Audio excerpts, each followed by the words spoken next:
সূরাতুল আহজাবের ৪৫ এবং ৪৬ নম্বর আয়াত আমি তেলাওয়াত করেছি, যেখানে আল্লাহ তাআলা বিশ্বনবীর 5টি বৈশিষ্ট্যের কথা বলেছেন। কয়টি? সবাই বলুন আওয়াজ করে, কয়টি? 5টি বৈশিষ্ট্যের কথা আল্লাহ তাআলা এই আয়াত দুটিতে উল্লেখ করেছেন।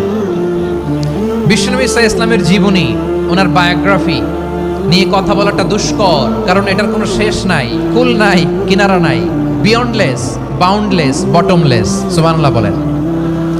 কারণ তিনি তো এমন নবী যিনি হ্যাঁ বললে এটা শরীয়তে হালাল হয়ে যায়।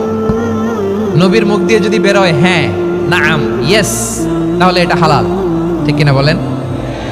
এ নবীর মুখ দিয়ে যদি না বের হয় যে না, নো, তাহলে এটা শরীয়তে হারাম হয়ে যায়। কেমন নবী আমরা পেয়েছি, যিনি হ্যাঁ বললে হালাল, না বললে হারাম, যিনি সাব্বাবা, এই আঙ্গুলি উপরের দিকে উঁচু করলে চাঁদ ভেঙে 2 টুকরা হয়ে যায়, যে নবী জমিন থেকে পা উঁচু করলে আল্লাহর আরশে মেরাজে চলে যায়। এমন নবীর উম্মত আমরা হয়েছি। যে নবীকে বাদ দিলে কোরআন বোঝা যায় না, কারণ এ নবীর উপরই কোরআন নাজিল করেছে কে? এ নবীকে বাদ দিলে হাদিস বোঝা যায় না, কারণ হাদিস তো এ নবীর মুখনিসৃত পবিত্র বাণী। সুবহানাল্লাহ পড়েন। এ নবীকে বাদ দিলে জান্নাত চেনা যায় না, কারণ জান্নাত তিনি চাক্ষুষ দেখে এসে আমাদেরকে মেরাজ শেষে বর্ণনা করে শুনিয়েছেন। এ নবীকে বাদ দিলে জাহান্নাম চেনা যায় না, এ নবীকে বাদ দিলে আমার রবকে চেনা যায় না, ঠিক কিনা বলেন?